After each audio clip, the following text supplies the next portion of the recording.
আপনারা দেখছেন ২১শে টেলিভিশন। ওই কঠিন ট্যালেন্ট।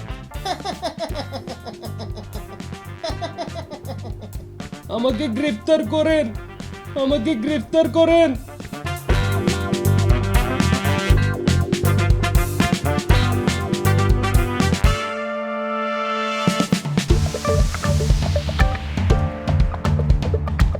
কাইসা কে? আপনি কাইসা? আরে তুমি কাইসা মাস্তান না?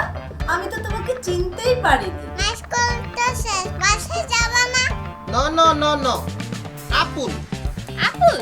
আমি এই পর্যন্ত যতগুলোতে ভয়েস দিয়েছি আর কি, তো তার মধ্যে সবচেয়ে বেশি জনপ্রিয় হয়েছে মুলার জুসের যে এপিসোডটা, সেটা তো সেটা করতে গিয়ে মজার ঘটনা বলতে ওরা এমন সব ডায়লগ ওটার মধ্যে ছিল, আর মানে খুব মজা হয় তো যখন আমরা রাতের বেলায় ভয়েসগুলো দেই আর কি। তো সজীব যখন মানে কাশ্যা যখন আর কি আমাকে বলছিল ভাবি এইভাবে করে বলেন, তো মানে ওর ডায়লগগুলো শুনে আমি নিজেই হাসছিলাম।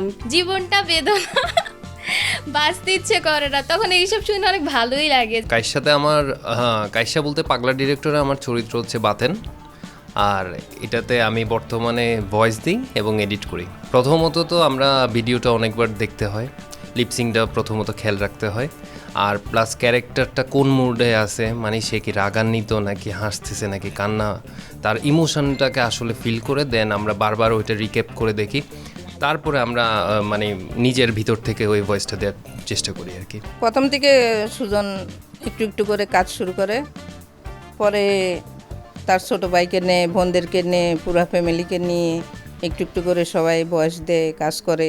কিন্তু একটা জিনিস আমি খুব অবাক হয়েছি, এই যে ফ্যামিলি বন্ডিং বা হচ্ছে ফ্যামিলির সবাই মিলে একটা কাজ করছেন, সবাই পার্টিসিপেট করছে, এই ব্যাপারটা আপনাদের কেমন লাগে? আসলে আমি প্রথমে নিজেই কাজ করতাম, তারপর আমি চিন্তা করলাম যে আমি চাকরি করার অবস্থায় আমি নিজে একা আর সম্ভব হচ্ছে না, অনেক বেশি। তো আমার ছোট ভাইকেও বলতাম যে তুইও কাজ কর। তো ও তখন অফিস থেকে আসতো, সাধারণত 8 ঘন্টা চাকরি করার পর এবং ঢাকায় যে জ্যাম, মানে মনে করেন যে 10-12 ঘন্টা এমনি চলে যায় পার ডে। এই চাকরি করার পর সেই এনার্জি থাকে না যে রাতে এসে কাজ করা বা অন্য কিছু করা, অনলাইনে কাজ করা।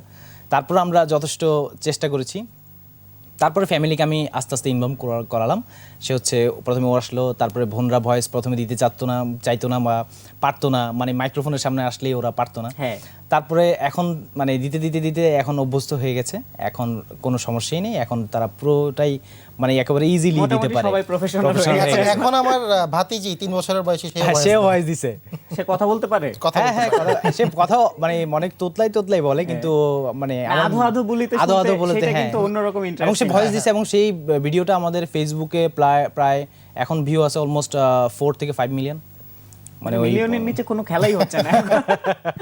কাইসা ভাইয়ের প্রতি আমাদের কিন্তু ইন্টারেস্ট একটু বেশি, কারণ হচ্ছে সবসময় আমরা দেখা যায় যে তার ভয়েসটাই বেশি শুনি। জি, মাঝে মাঝে এমন হয় যদি ভিডিওটা আমরা অফ করে দেই বা হচ্ছে চোখ বন্ধ করে শুধুমাত্র ভয়েসটা শুনি, তখনও এইরকম এন্টারটেইনমেন্ট পাই আমরা। হ্যাঁ, মানে এই ভয়েস দেওয়ার পেছনে আপনার তখন কি মনে হয়, চরিত্রের সঙ্গে নিজেকে কিভাবে দেখেন আপনি?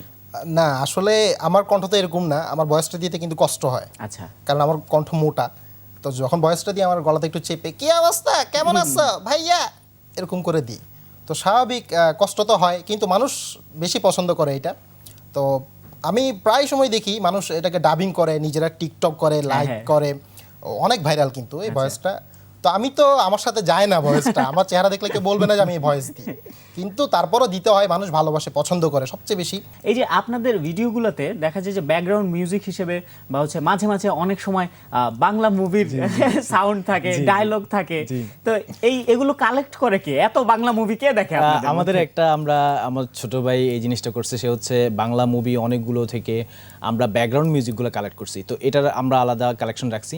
তো হচ্ছে কি সাধারণত মিউজিকের ব্যাপারে ইউজ করতে অনেক বেশি থাকতে হয়, তো সেজন্য আমরা বাংলা মুভির এগুলা ও কালেক্ট করার পরে আমরা এই মিউজিকগুলো আমরা আমাদের ভিডিওতে ইউজ করি, এবং সেটা অনেক অন্যরকম একটা ফ্লেভার নিয়ে আসে, যে হ্যাঁ মানে বাংলা সিনেমা ফ্লেভার নিয়ে আসে, আমরা ওই কমেডিতে এটা ইউজ করি আর কি। সেজন্য মানে আপনারা এই উদ্দেশ্যে বাংলা সিনেমাকেও একটু তুলে ধরছেন আমাদের সংস্কৃতি, যেহেতু তো আমরা চাইবো যে সব সময় যেন আমাদের সিনেমা, আমাদের সংস্কৃতি আপনাদের ভিডিওগুলোতে থাকে বা হচ্ছে আপনারা এটাকে উপস্থাপন করেন।